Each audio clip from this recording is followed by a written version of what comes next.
Hey guys, welcome back to another episode of Fowler and Friends. I'm Justin Fowler. I'll be your host today. Man, what a year. Sorry I've been gone for so long. Uh, just needed to get some hunting in myself and reset the old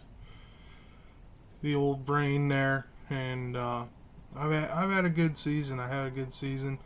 Few changes for this year. We're gonna consistently get out, an episode every week. That's one of our goals this season for this year for 2023.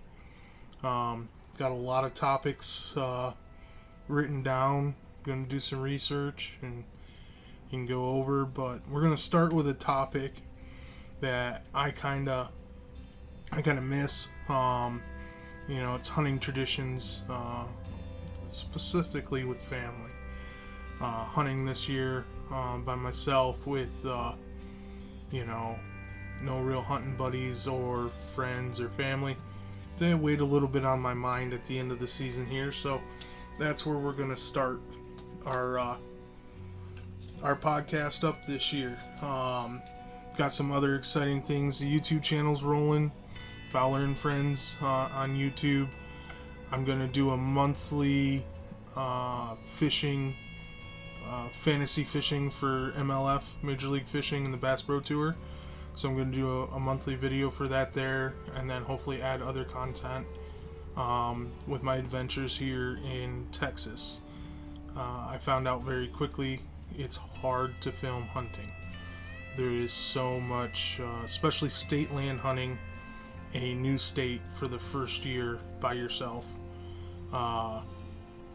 There is just so much downtime, so much dead airspace, not much going on. I did see a few animals. I seen a few does that I missed the doe days for because my wife was out of town and whatnot like that. But we did see some wildlife. We did see some mature does. We saw pigs. We saw armadillos. We met some people, so hopefully connections and friendships and camaraderie can build for this next season coming up. So excited about all that stuff. So to kick off 2023, our very first episode of 2023, it's going to be, we're going to talk about hunting traditions. So a little bit of a backstory for me.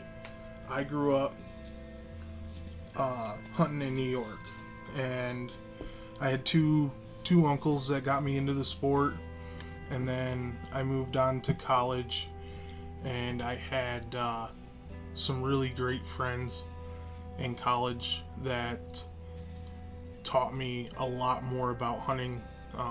My two uncles were mainly deer hunters up in the Adirondack Mountains, Tug Hill Plateau area, where hunting camp is a normal family pastime for a lot of the families up there. Either family farm or specific hunting land owned by families, and they mainly still hunted, which is slow walking, very slow walking, and you move a few feet, scan the area, move a few feet, scan the area, and you'll cover ground over the course of the day, and if you run into one, you run into one. You don't. You get good at it. You start memorizing the land, where deer were bedded, and different things like that, where they like to hang out.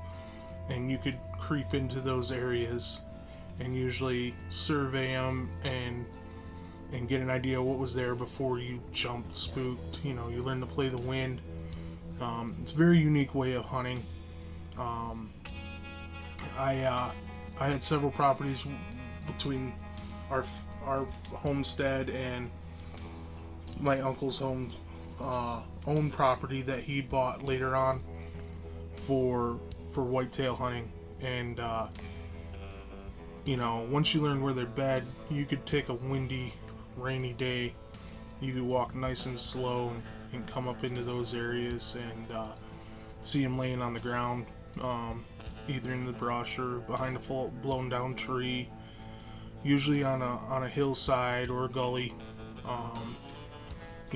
where the wind, swirls a little bit. So it takes a little talent to get up there without getting busted. But so that's how I first started out learning hunt, was doing those things. And then when I went off to college, a really good friend of mine, Trent Snyder, and a couple brothers who are considered brothers of mine, Adam Carlson and Gary DeMonico, and I learned all sorts of different hunting techniques with them. So I learned deer drives. So we get together in big friend groups and family groups and mix of family and friend groups, and we go out and do drive hunts where we would push out thick areas purposely, forcing the deer towards people on watch to shoot the deer.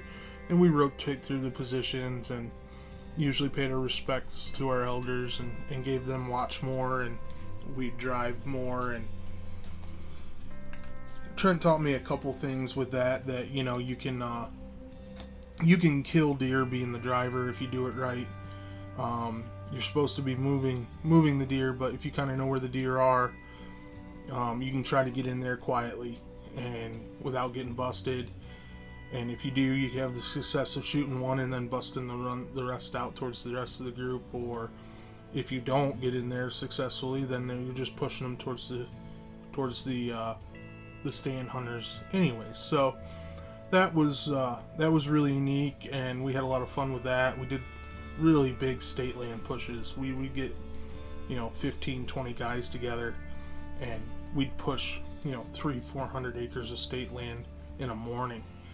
And then we'd go hit a couple private parcels that are really small, easy to do, knock them out. And did it beginning of the season, maybe one time in the middle of the season, then mainly towards the end of the season, get a couple good drives going. And I think that's dying down. It was fading off when I left New York, and I think by now everybody's pretty much a big buck stand food plot guy. But we all grew up and got old too anyways, so we learned to do that. I learned the turkey hunt with Trent, and I learned the waterfowl hunt with Adam and Gary and Trent as well. And the camaraderie, the friendships, the laughs that were had, in the duck blind makes that so unique, and probably why it is a very sought after pastime for the modern American hunter. Is waterfowl hunting is really the only one you get away with goofing off and not being quiet, and you don't have to worry about the wind, and like for your scent you have to worry about it for landing and things like that. But you do get more interaction with people when you're waterfowl hunting in a group than you would any other style of hunting. So some of the there's a lot of history and tradition across America, depending on your background and how your parents were raised and grew up and different things like that. And what I remember, one of the few key things that are always part of hunting traditions with any group of traditional hunters is you get drinking involved in the downtime between hunts with certain members of the group, whether it's friends or families, could be aunts, uncles, brothers, or just good friends. And there's always that aspect of the tradition. I like that it gathers some of the closest people you have relationships with together. Whether it be friends or family. In today's busy day and age, and as you get older, it gets harder and harder and carve out time for stuff like that, especially with growing families and financial obligations and obligations to your family unit, your wife, your kids.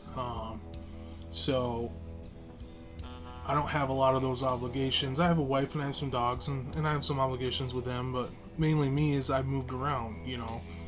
I left New York. I went to Colorado for 4 years. Made a really good friend there, Tucker Overstreet. We waterfowl hunted together quite a bit, especially up in Wyoming. We went out and did some big game hunts. He showed me some backcountry stuff that I'd never been able to experience without him. And, camping, the good food, the good times, gathering everyone together. Those are kind of the foundations of the traditions that I really enjoy and really like about being an outdoorsman and a fisherman. Around camp, when I was growing up, my Uncle Jim had a camp way back in the Adirondack woods, in the Adirondack Mountains, and a couple 100 acres, and it was a trek to get in there with the truck, and literally a one way in, one way out, and it was so rutted you could put the truck in one low and it would crawl all the way to camp. It was pretty cool. It was like being on a railroad, like on tracks on a train. And but what I remember from my earlier child days of going up to camp, the food was always good, very simple. The camp had propane lighting and a wood stove, and you had to bake with wood. That was something new to learn. You made toast in a toast rack over the heat from the wood stove, and you didn't have a lot of modern luxuries. And I really enjoyed that aspect of camp.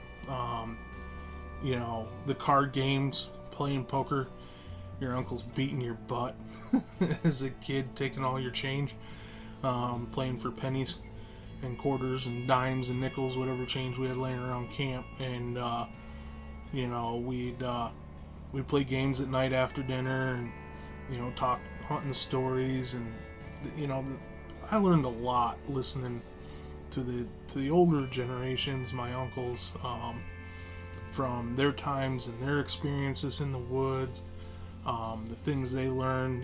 They grew up in a different time. Trapping was very popular as a financial pastime. They actually made money at it back in the day. And hearing the stories about falling off the beaver dam in the ice, and fighting hypothermia to get back to camp and get dried out and warmed up, or the other cool thing, just being back in that deep into the woods. The first time I ever saw an otter was between two beaver dams on a creek, playing in the snow. And we were in the middle of the woods. I mean the middle of the woods, right on the backside of the Adirondack National Park there. And I remember just watching those otters play around playfully, and then the porcupines and stuff, all those little experiences that we have just being out there. I can correlate to that today, this hunting season, seeing all the armadillos, as they plow through the leaves with their heads buried under them. They can't even hear or see you coming. You can get up within a couple feet of them. They're so busy looking for bugs and grubs and acorns that, just cool little things to watch there. And one of the things I remember from camp were the pipe tobacco. Always came out at camp. Never saw my uncle smoke around home. Hardly at all, and never even really knew they smoked until hunting camp. And they get their corn cobs out, or the specialty built pipes for hunting they had out, and their buttered rum or dark English, smoking tobaccos, cherry and apple. I just remember, I can remember the smells. I can remember the taste of that, and those are fond memories and fond traditions that that I kind of learned, and got to experience growing up with my uncles. And then when I went off to college, and that's where drinking became more of the bonding after the hunt style deal. And if we got one or two, everybody go back to at the time, Trent's grandfather had a good barn, or one of the guys had a garage at the apartment he was renting, and we'd just go all back there and we'd butcher the deer together, and we'd get it cleaned up and processed and in the freezer, and we'd have some brewskis while doing that, and we'd be laughing and joking and telling stories, and just the bonding that comes with hunting traditions. And learned a lot from them guys and hearing their stories too. And I have my own stories. Trent can tell you a funny one about me.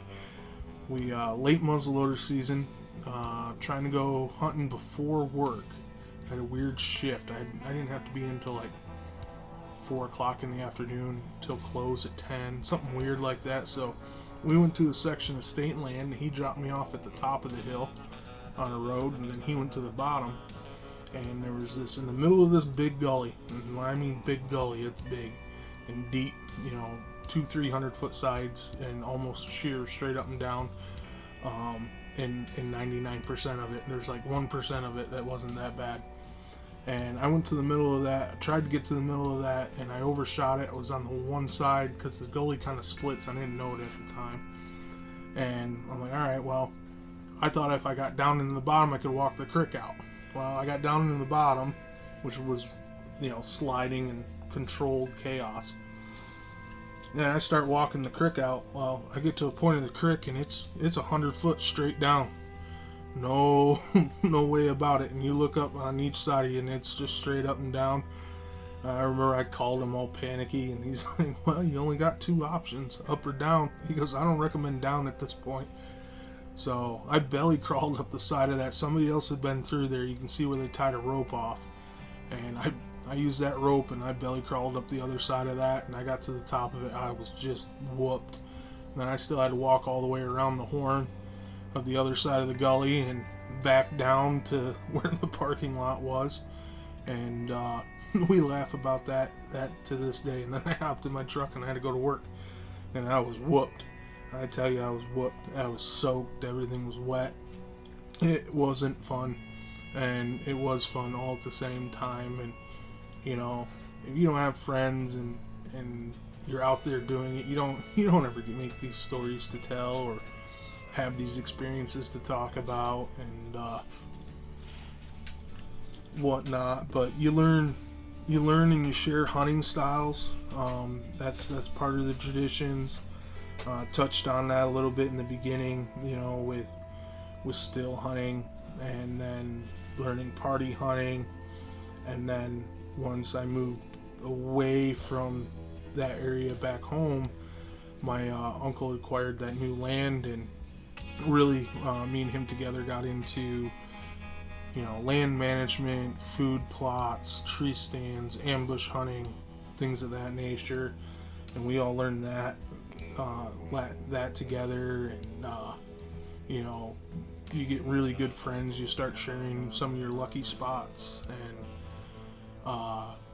whatnot like that. And it's just, I really missed a lot of that this year, and I thought about it a lot while I was out hunting by myself on state land. I did meet some great people this year.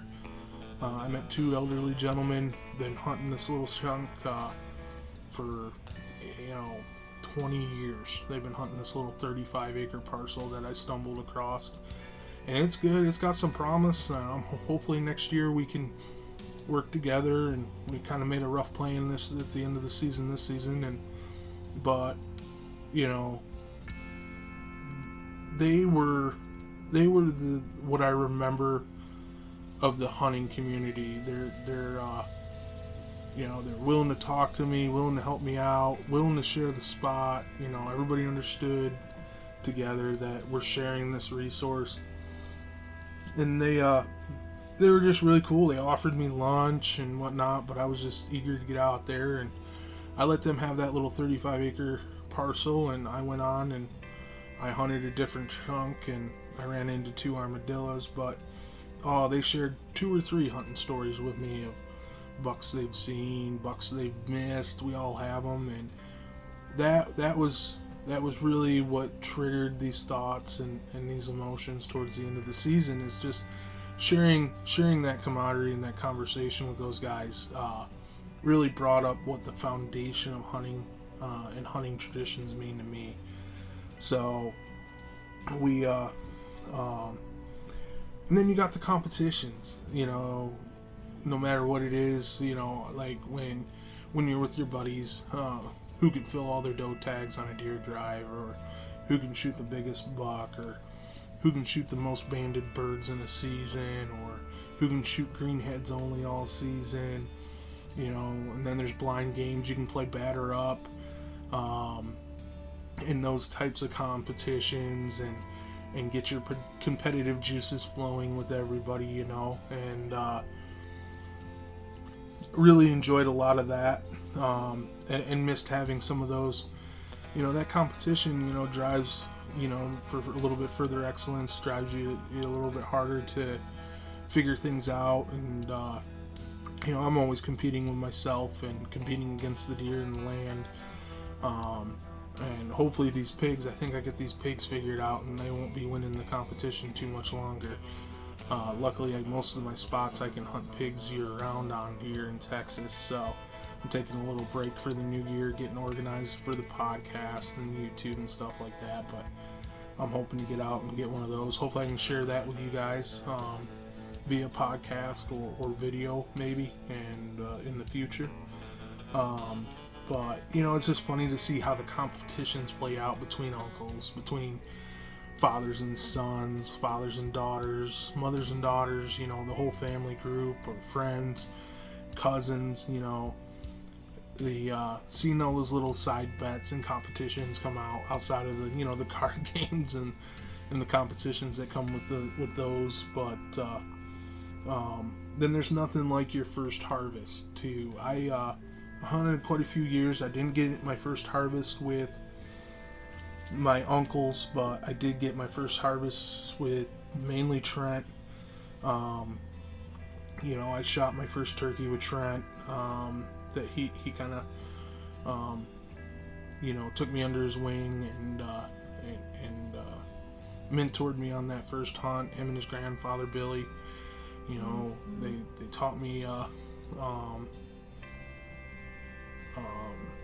how to call, how to set up, how to play the turkey game, and then I took the basics and foundations of what they shared with me, and I've built on them ever since, and pretty good turkey hunter. I haven't figured out that here yet. That's this spring coming up, but looking forward to that.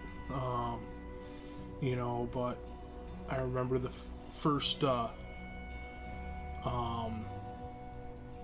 very first doe I ever took with a bow. I had an old whitetail to Fred Bear bow, no let off. Got pretty proficient with it, 20 yards, and I was up in the stand on this little piece of property we were renting for the horses.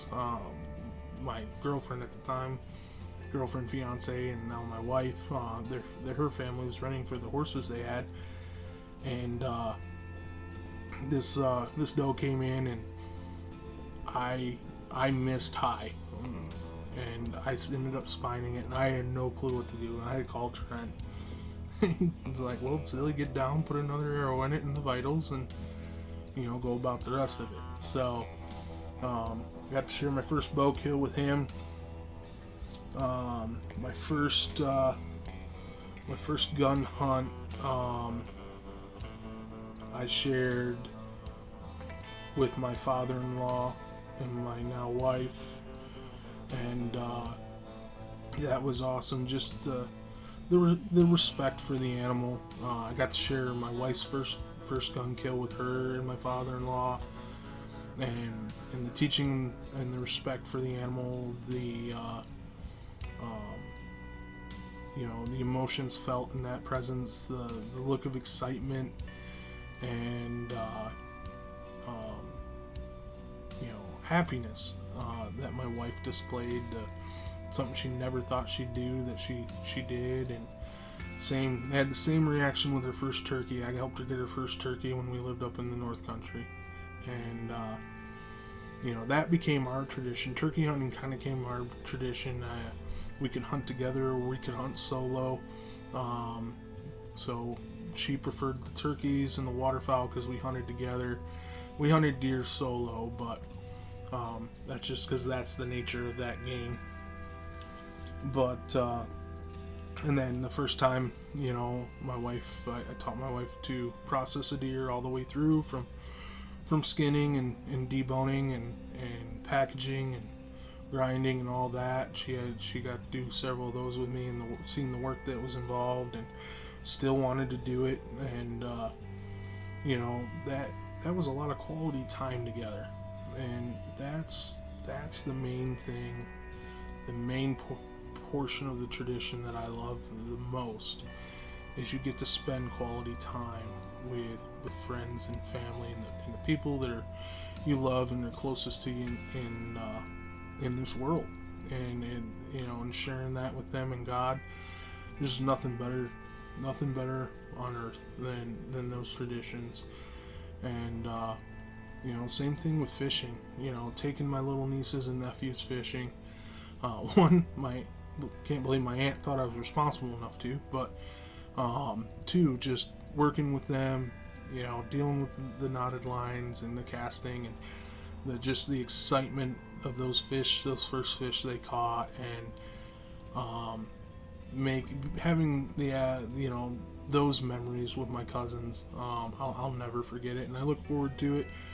I may not have the first, but I look forward to it with my nephews, and when they get older and whatnot. Their dad's a pretty avid fisherman, and he's a state police parks police professional, so he's got a little more know-how on where to go for sure. But just sharing those times and moments with each other, that really is what means the most, and what is valued the most with the hunting traditions. Going through old photos, my grandfather and my great-grandfather and all my uncles up there at deer camp with the deer poles, and they got 5, 6, 7 deer, hanging on those poles. And same thing, going to the black and white photos of them fishing up on the St. Lawrence or Black Lake, and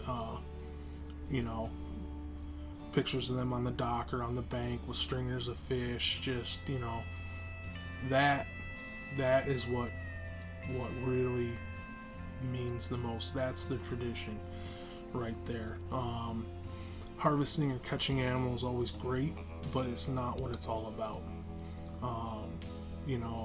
A lot of us too, the traditions are kind of changing and whatnot, but you can really tell the amount of conservation time spent outside of those seasons, whether it be improving habitat, roadside, lakeside cleanups, planting trees, any of those.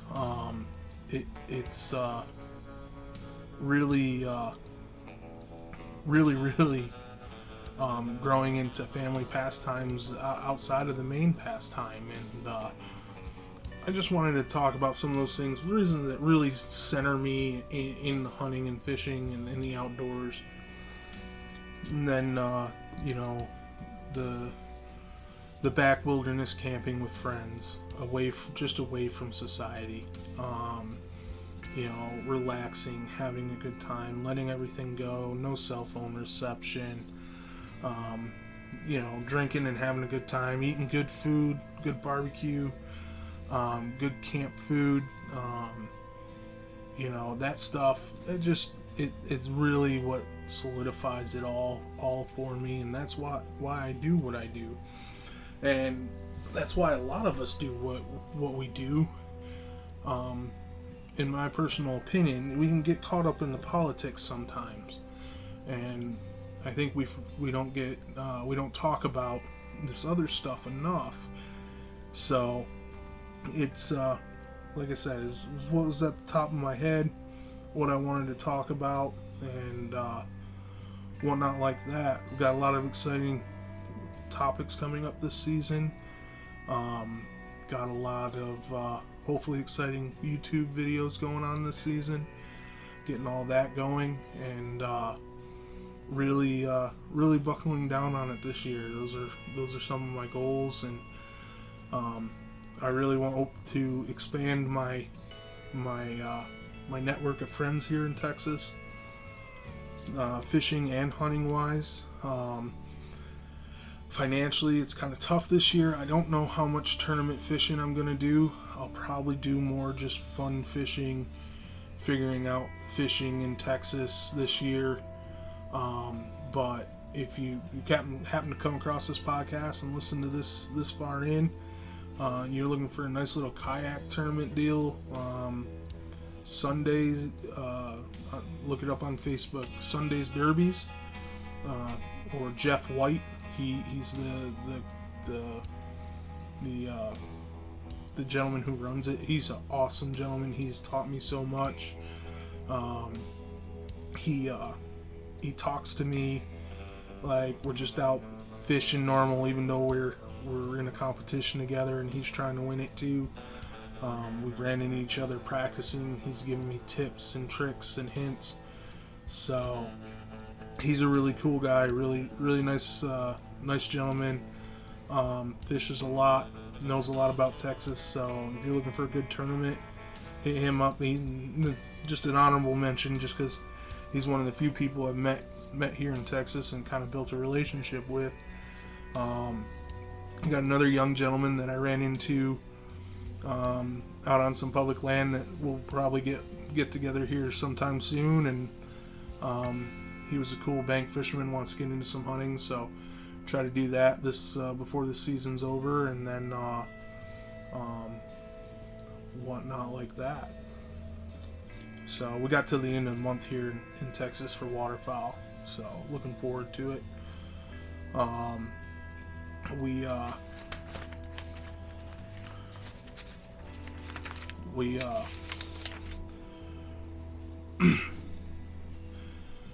We got a lot of rich tradition in hunting in America. So from the Native Americans all the way up through the settlers, and we got some not so proud moments where we almost wiped some species to extinction, and we stepped up conservation efforts and reversed those issues. It's a very spiritual tradition for a lot of the Native Americans here in America.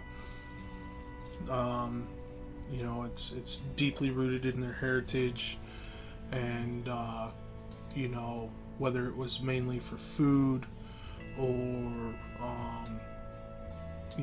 spiritual growth, things of those natures. I experience both when I'm hunting, and I'm blessed enough to harvest something. So we got those traditions there, and then they've kind of modernized throughout the years. You kind of go through my grandfathers and my uncles who had big family groups. They went out hunting. It was a way to supplement food for the year. Depression, after the depression. It was a lot of my uncles, it was their reprieve from their nightmares from the wars they were involved in.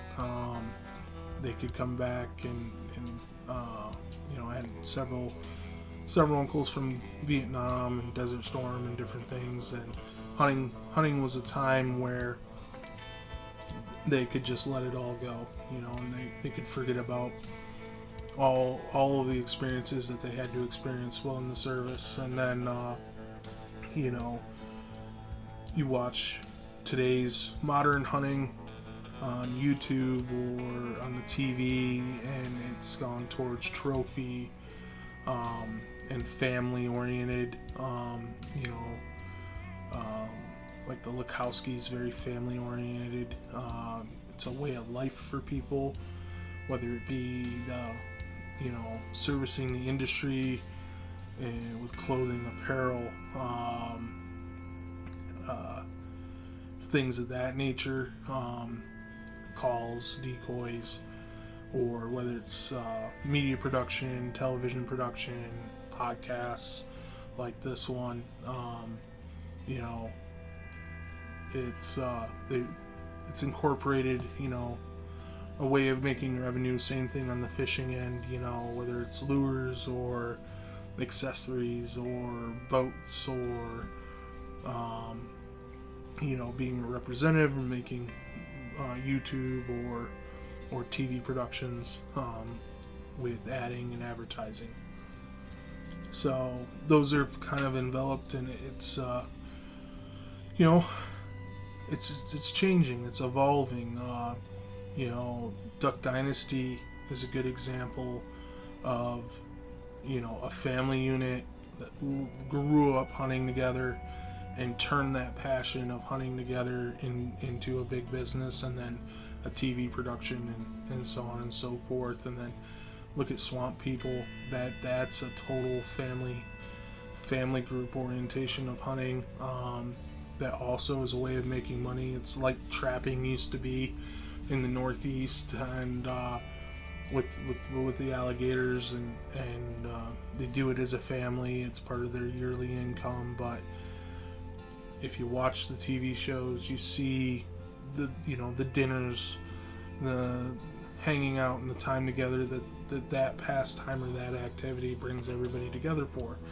So in the root of it all, that's what hunting tradition is. It's time with your loved ones, with your best friends, with your family members, and it's just, you can get so wrapped up in all this, that the negativity on social media with between the trophy hunters and the meat hunters, and guys upset that spots may be shown or whatnot. And that's not what it's all about. But because of the society and the times that we live in, that stuff's at the forefront like all the time, and that's all everybody sees or hears about, and it's not what it's all about.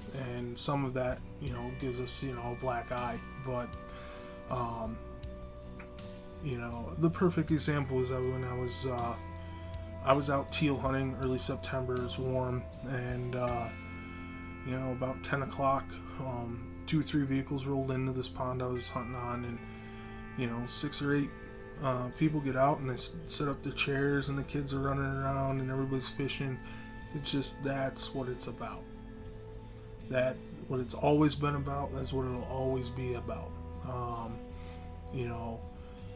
There's a lot of solo too, where men and women can just get away, and they can be left alone with their thoughts, or no thoughts at all, and just fish or just hunt. And it's really, can be really humbling. There's a lot of lows. It can be really exciting. There's a lot of highs. So that's another aspect of the tradition, and why I think this tradition will stay here. They talk about the negatives more than we talk about the positives, and I've met plenty of great people in partaking in these activities, and I will continue to meet great people in these activities, and that's what hunting and fishing traditions are to me. So I hope you guys enjoyed the podcast this week. We're going to get one going again next week and the week after. That's the plan. That's the goal. Check out my YouTube channel, Fowler and Friends on YouTube. It's young. It's in its infancy. I got a few videos on there. some fishing. I got some stuff where I went home and visited my sister and we rode around on Tug Hill. I got the first of the fantasy fishing video up, kind of explaining what that's going to be about moving forward. So really excited about all this. Glad you guys tuned in this week, and looking forward to 2023. What a crazy year this will probably be, and hope everybody has tight lines and wind in your favor, and you're out there enjoying the great outdoors. So thanks for listening along, everybody. This is Justin signing off for tonight. I appreciate y'all. Make sure you like, comment, hit me up on Facebook, Justin Fowler, or hit me up on YouTube. You guys got questions, you got topics, anything you guys want to talk about, let me know. Things I can improve, things I'm doing well. It'd be greatly appreciated. I really appreciate any and all support. And hopefully, if you're in Texas and in the Dallas-Fort Worth area, let me know. Maybe we can go stomp some state land together, kill some pigs, go cast a line here or there. It'll be a good time. Everybody have a great week. Catch you next week. Bye.